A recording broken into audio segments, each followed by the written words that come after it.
बंधु माने आजिर एही कार्यक्रम को आपण मानक स्वागत। आजिर एही कार्यक्रमटी मेष राशि व्यक्ति विशेष मानक पई बहुत गुरुत्वपूर्ण अटे। कारण मेष राशि व्यक्ति विशेष मानकर जीवन एही दीपावली पर्व ठारू बदलिबाकु जाउछि। आपणक जीवन रे एक बड़ परिवर्तन हेबाकु जाउछि।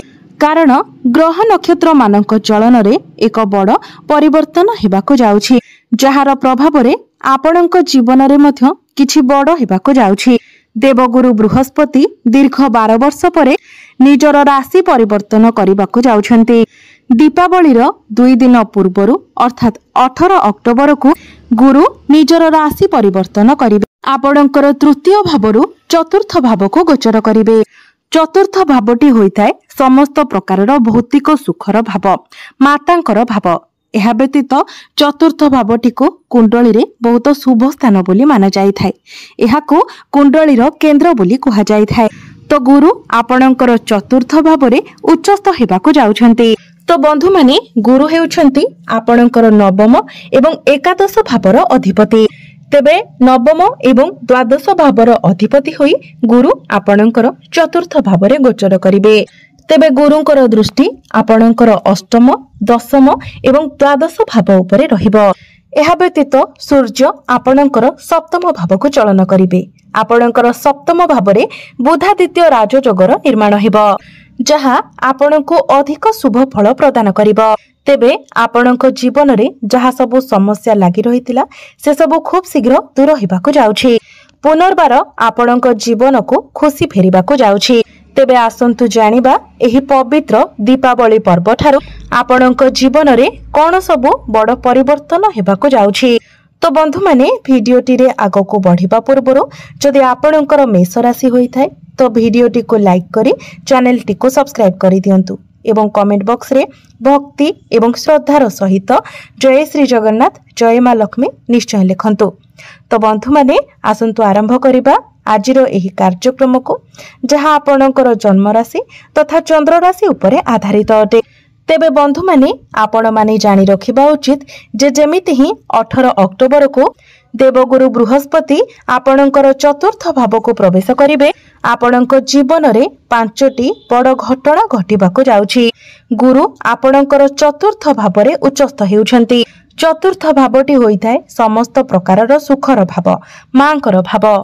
तो 18 अक्टोबर को जेतेबेले देवगुरु बृहस्पति आपणकर चतुर्थ भावरे उच्चस्थ होइजिबे, प्रथम बड़ घटना एहा घटिबो कि आपण कोनोसी जानवाहन किणाकिणी करि पारंती, कोनोसी जमी इत्यादि किणाकिणी करि पारंती, कोनोसी बड़ जिनिस किणाकिणी करि पारंती, किछि इलेक्ट्रोनिक जिनिस किणाकिणी करि पारंती, नूतन गृह इत्यादि निर्माण करि पारंती। जदि पूर्वरु आपणकर कोनोसी प्रॉपर्टी रे किछि डिस्प्यूट थिला तो से सब मध्य समाधान होई जिवो। एही दीपावली परे आपण आपणकर गृह रे कोनोसी शुभ मांगलिक कार्यर आयोजन मध्य करि पारंती। आपणक घर को कोनोसी खुशी खबर मिली पारे। द्वितीय कथाटी हेउची गुरुंकर आपणकर दशम एवं द्वादश भावरे दृष्टि आपणको बड़ लाभ प्रदान करिवो। आपणकर दशम भाव उपरे गुरुंकर सप्तम दृष्टि रहुछि। दशम भावटी होइथाय क्यारियर भाव, कार्य क्षेत्रर भाव। गुरु हेउछन्ति ज्ञानर कारक ग्रह। तो आपणक मधरे कम्युनिकेशन स्किल बहुत भल रहिबो। आपणक भितरे मैनेजमेंट स्किल रो डेवलप हेबो। तो जो माने मैनेजमेंट रिलेटेड कार्य करूछन्ति, काउंसलिंग रो कार्य करूछन्ति, जदि आपण टीचर अछन्ति, डॉक्टर अछन्ति, एस्ट्रोलॉजर अछन्ति किंबा आपण एपरि किछि भी कार्य करूछन्ति जोंथिरे आपणको पब्लिक सहित डील करबाको पडुछि, लोकमाननको बुझाइबाको पडुछि, किंबा जदि आपण मार्केटिंग रो काम करूछन्ति, जदि आपण प्रोफेसर अछन्ति, प्रिंसिपल अछन्ति, तो ए सब क्षेत्र रे एही दीपावली परठारो आपणको बहुत अधिक शुभ फल प्राप्ति हेबाको जाउछि। ए सब क्षेत्र रे आपण बहुत अधिक उन्नति प्रगति करबाको जाउछन्ति। चाकरी क्षेत्र रे आपणको प्रमोशन मिली पारे। जदि आपणकर चाकरी नाही तो एही दीपावली परे आपणको चाकरी मिलिबार बहुत अधिक संभावना रहुछि। तेणु आपण निज तरफरु चेष्टा जारी रखंतु, कारण चेष्टा बिना कोनोसी जिनिस केबे भी हासिल करी होइना। तो प्रत्येक जिनिस पाइबाको हेले हमको किछि ना किछि मात्रा रे चेष्टा करबाको पड़ी थाए एवं जदि भाग्यर साथ मिली जाए तो सही जिनिसटी हमको अल्प परिश्रम रे मिली जाई थाए। तेणु आपण निजर चेष्टा जारी रखंतु कारण एही दीपावली परठारु आपणको आपणक भाग्यर संपूर्ण रूप से साथ मिलिबाको जाउछि। एही दीपावली परठारु आपण आपणकर क्यारियर रे बहुत अधिक ग्रोथ देखिबाको पाइबे। बड़ बड़ लोकंक सहित आपण मीटिंग अटेंड करि पारंती कारण आपणक मध्यरे मैनेजमेंट स्किल बहुत भल रहिबो। तृतीय कथाटी हेउछि गुरुंकर दृष्टि आपणकर द्वादश भाव उपरे रहिबो। गुरुंकर स्व राशि मीन राशि उपरे रहिबो।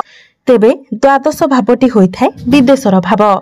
जेतेबेले गुरु आपणकर भाग्य भावर अधिपति होई आपणकर चतुर्थ भावरे गोचर करूछंती एवं चतुर्थ भावरे रही गुरु आपणकर द्वादश भाव को दृष्टि देबे तो एही दीपावली पर्व परे आपण कोनोसी दूर यात्रा करि पारंती, कोनोसी धार्मिक यात्रा करि पारंती। जो माने विदेश यात्रा करबाकू चाहुथिले सेमानकर स्वप्न पूर्ण हेबाकू जाउछि। जो माने विदेश रे रही काम कार्य करूछंती सेमानकू बहुत अधिक शुभ फल मिलिबाकू जाउछि। आपणकर कार्य रे आपण उन्नति देखिबाकू पाइबे। जदि आपण एमएमसी रे काम करूछंती किंबा विदेश रे रही काम करूछंती तो गुरुंकर दृष्टि आपणको ग्रोथ देबो कारण आपणकर द्वादश भावटी हेउछि गुरुंकर स्वगृह। तेणु एही दीपावली परठारु आपणक पई शुभ समय आरंभ हेबाकू जाउछि। किंतु आउ गोटे कथा आपण जानि रखिबा उचित जे आपणकर खर्च टिके अधिक हेबो कारण द्वादश भावटी हेउछि खर्चर भाव। किंतु गुरु जेहेतु शुभ ग्रह अटंती एवं गुरुंकर दृष्टि आपणकर द्वादश भाव उपरे रहुछि तेणु खर्च आपणकर भल बाटरे हेबो। गुरुंकर दृष्टि आपणकर अष्टम भाव उपरे रहुछि। अष्टम भावटी होइथाय गभीर ज्ञानर भाव।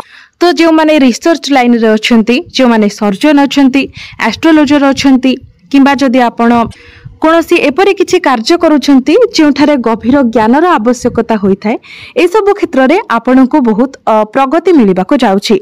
आपण बहुत उन्नति करिबाको जाउछंती तो आपणक मध्यरे गभीर ज्ञान बढ़िबो। जदि आपण उच्च शिक्षा पाई चाहुथिले तो आपनको उच्च शिक्षा मध्य मिलिबाको जाउछि। विद्यार्थी माने जो माने उच्च शिक्षा करबाको चाहुथिले एही दीपावली परठारु सेमानक पई शुभ समय आरंभ हेबाको जाउछि। एही दीपावली पर्व ठारू आपणकर प्रेम जीवन रे मध्य आपण सुधार देखिबाको पाइबे।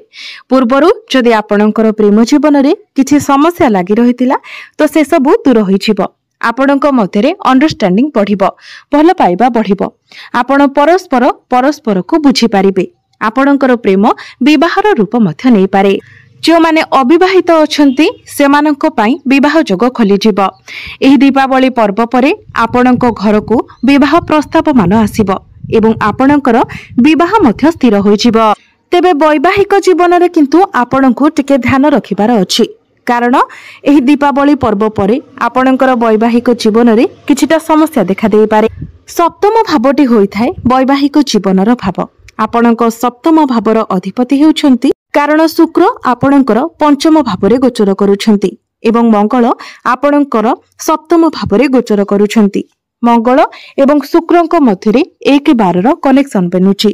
तेणु आपणक मध्यरे टिके वैचारिक मतभेद देखा देई पारे, मनांतर मतांतर होई पारे किंबा आपणकर जीवन साथींकर स्वास्थ्य रे किछिटा समस्या देखा देई पारे जेमिति कि एलर्जी, इन्फेक्शन एभली किछिटा समस्या देखा देई पारे।